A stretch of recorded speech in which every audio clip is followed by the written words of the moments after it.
5 ऐसी MCQ tips जिसको हर एक टॉपर फॉलो करता है, जिसकी मदद से वो अपने एमसीक्यू एग्जाम्स के अंदर तुक्का लगा के आता है और वो तुक्का एकदम सही भी निकलता है। मेरी जनरल सलाह ये है कि तुक्का जम के लगाइएगा परीक्षा में। क्वेश्चन समझ में नहीं आ रहा है कि कौन सब्जेक्ट का है, उस पे तुक्का नहीं लगाना। यहाँ पर मैं कोई नॉर्मल एमसीक्यू ट्रिक्स की बात नहीं कर रहा हूँ कि आंख बंद करके ABCD में से किसी को भी मार्क कर दो। सर वो तो तुक्का लगा के आ रहा हूँ मैं तो पूरा तो नहीं, ये कुछ ऐसी साइंटिफिक टेक्निक्स हैं जिसकी मदद से आप अपने एग्जाम के हर एक एमसीक्यू को अटेम्प्ट करके आ सकते हो और वो एमसीक्यू का आंसर एकदम सही तरीके से मार्क भी कर सकते हो।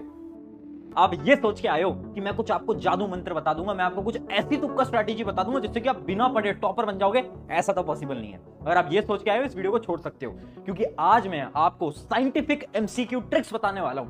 ये कुछ ऐसी साइंटिफिक टेक्निक्स है ना जो कि हर एक टॉपर फॉलो करता है। यहां पर मैं आंख बंद करके तुक्का लगाने के लिए नहीं कह रहा हूं कि बी लगाओ, सी लगाओ, डी लगाओ, ये नहीं कह रहा हूं मैं बोल रहा हूं कैसे आप ऑप्शंस को एनालाइज करके अपने दिमाग से इन टेक्निक्स को फॉलो करके किसी भी एग्जाम को बहुत आसानी से क्रैक कर सकते हो। आप किसी भी एग्जाम की बात कर लो, चाहे बोर्ड एग्जाम हो, अब तो बोर्ड एग्जाम के अंदर भी एमसीक्यू आते हैं, स्कूल लेवल एग्जाम के अंदर भी एमसीक्यू आते हैं, जेईई, नीट, यूपीएससी सबके अंदर एमसीक्यू आते हैं और हर एक टॉपर इन टेक्निक्स को फॉलो करता है। तो चलिए स्टार्ट कर।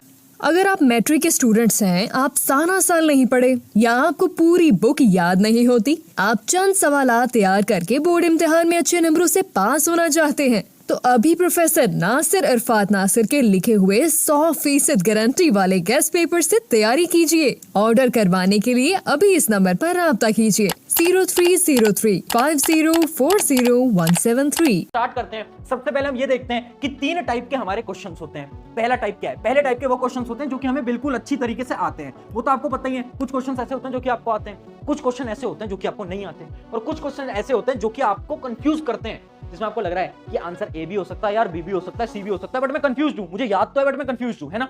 अब देखो, जो आपको आते हैं वो तो आप आराम से टिक करके आओ, बट ये जो 2 पार्ट है ना, ये जो 2 क्वेश्चंस है ना, इन दोनों के अंदर आप तुक्का स्ट्रैटेजी को यूज करके आओ, आप साइंटिफिक गेस को यूज करके आओ। पता है कैसे?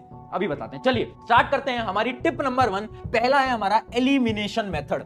एलिमिनेशन मेथड के 3 पार्ट्स होते हैं, तीनों पार्ट समझाऊंगा। देखो, एलिमिनेशन मेथड जो बेसिक होता है वो आप सबको आता होगा, बट यहां पर मैं बेसिक एलिमिनेशन मेथड की बात नहीं कर रहा हूं, मैं यहां पर बहुत एडवांस्ड एलिमिनेशन मेथड की बात करने वाला हूं। अब ध्यान से सुनो यार, टेक्निक्स में बता दूंगा, बट मुझे पता है केवल 1% लोग फॉलो करते हैं। अगर सिर्फ 1% लोग फॉलो करेंगे कोई फायदा नहीं होगा, इसलिए अभी के अभी वीडियो को पॉज करके कमेंट में अभी लिख दो yes I will follow this. उससे क्या होगा, आपको याद रहेगा कि हाँ यार, हमने प्रशांत बेगी वीडियो में कमेंट करा था, हमें फॉलो करना है और हम सच में इन टेक्निक्स को फॉलो करेंगे और अपने एग्जाम के अंदर अच्छे मार्क्स लेकर आएंगे। अब सुनो मेरी बात, सबसे पहली चीज क्या है, अपनी स्ट्रैटेजी है all of the above and none of the above strategy. ये स्ट्रैटेजी क्या कहती है? देखो, आप किसी भी एग्जाम को उठाओ, किसी भी एग्जाम को उठाओ, अगर उसके ऑप्शन के अंदर ऑल ऑफ द अबव आपको दिख रहा है ना, 95% चांसेस हैं कि वही आपका एकदम करेक्ट आंसर होगा। 95% चांसेस। ये हमें कैसे पता? हमने बहुत सारे सैंपल पेपर को एनालाइज करा है, बोर्ड एग्जाम को एनालाइज करा है, जेईई एग्जाम को एनालाइज करा है, नीट एग्जाम को एनालाइज करा है। ऑल ऑफ द अबव हर बार सही आंसर निकलता है, 95% चांसेस है। और नन ऑफ द अबव अगर आपको कहीं भी दिख जाए तो उसकी सही होने की प्रोबेबिलिटी केवल और केवल 10% है। जब भी आपको नन ऑफ द अबव दिखे तो उससे दूर हट जाना, है ना, क्योंकि बहुत कम चांसेस हैं कि वो आंसर हो पाएगा। चलिए